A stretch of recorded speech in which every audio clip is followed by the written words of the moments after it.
بسم اللہ الرحمن الرحیم۔ السلام علیکم ناظرین۔ حج کا پہلا دن تمام حاجی صاحبان مینا کے خیموں میں پہنچ چکے ہیں۔ آج وہ رات قیام کریں گے مینا میں اور صبح میدان عرفات کے لیے روانہ ہوں گے۔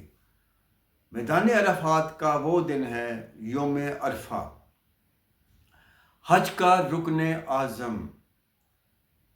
تمام حاجی صاحبان اب جو 2 دن گزاریں گے وہ تھوڑے مشکل ترین دن ہیں، کل کا دن اور پرسوں کا دن۔ اس کے بعد انشاءاللہ تعالیٰ آسانیاں آنی شروع ہو جائیں گی ان کے لیے۔ ان 2 دنوں میں جو آپ کے کرنے والے کام ہیں، ان 2 دنوں میں آپ نے بالکل خاموش رہنا ہے۔ خاموش رہنے سے مراد ہے کسی بھی حاجی صاحبان کی طرف سے کوئی تکلیف پہنچتی ہے تو آپ نے اس پہ صبر کرنا ہے اور سکون کے ساتھ اپنے باقی دن گزارنے ہیں۔ آج کا دن چونکہ آپ نے مینا میں 5 نمازیں پوری کرنی ہیں تو صبح فجر کی نماز کے بعد پھر آپ عرفات کے لیے روانہ ہوں گے۔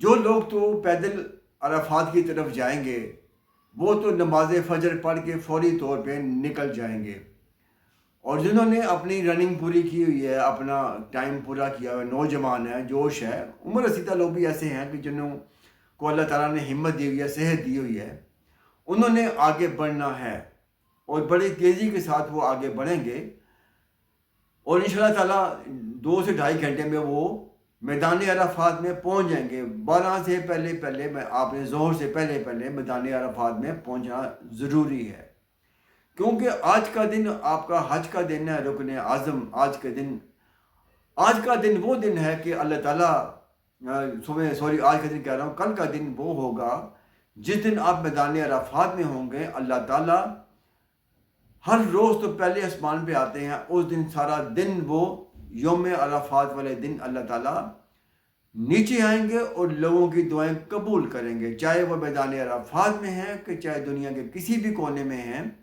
اللہ تعالیٰ ان کی دعائیں قبول و منظور فرمائے گا۔ آج کا دن یوم عرفہ والے دن جو لوگ روزہ رکھیں گے بڑا عظیم ترین دن ہے۔ آنے والے گزشتہ 1 سال کے گناہ اور پچھلے 1 سال کے گناہ ان کے معاف کر دیے جائیں گے۔ جو بھی وہ گناہ کریں گے وہ گناہ نہیں لکھا جائے گا۔ جو کل کے دن یوم عرفہ والے دن کا روزہ رکھے گا تو گزارش ہے بے شمار لوگوں سے کہ وہ اس دن روزہ رکھیں۔ حاجی صاحبان جو میدان عرفات میں ہوں گے ان کے لیے مشکل ترین دن ہوگا، اپنے خیموں میں قیام کریں۔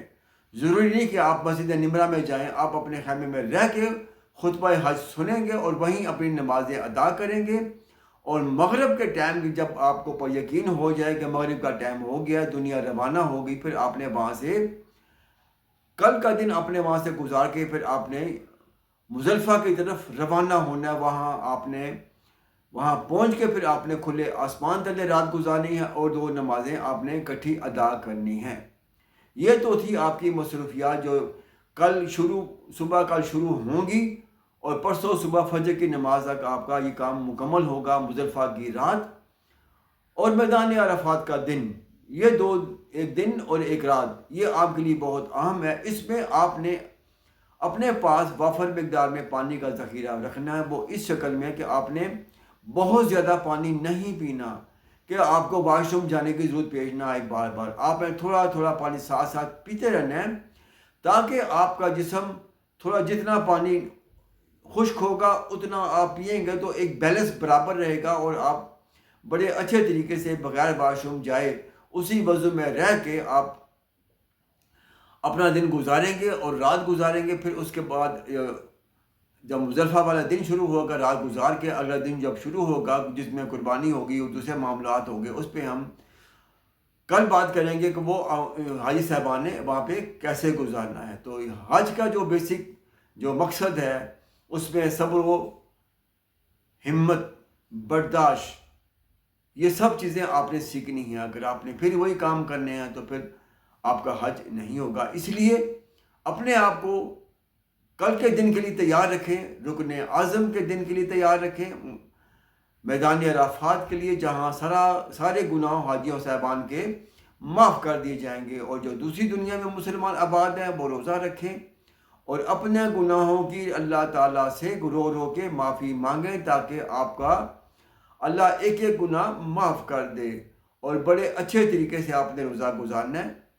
اور جو دوسرے علاقوں کے مسلمان ہیں وہ بھی صبر و ہمت برداشت کا مظاہرہ کریں اور ایک دوسرے کو معاف کرنے کا طریقہ اپنائیں، ایک دوسرے کو معاف کریں، کسی کے ساتھ زیادتی نہ کریں۔ یہ تو تھی کل کے دن کی بات۔ انشاءاللہ مزدلفہ کے بعد جو آپ کا ٹائم ہوگا اس کے متعلق پھر آپ کو کل بتایا جائے گا۔ آج کے لیے اتنا ہی کافی ہے، اسی کے ساتھ ہی مجھے اجازت دیجیے۔ السلام علیکم، اللہ حافظ۔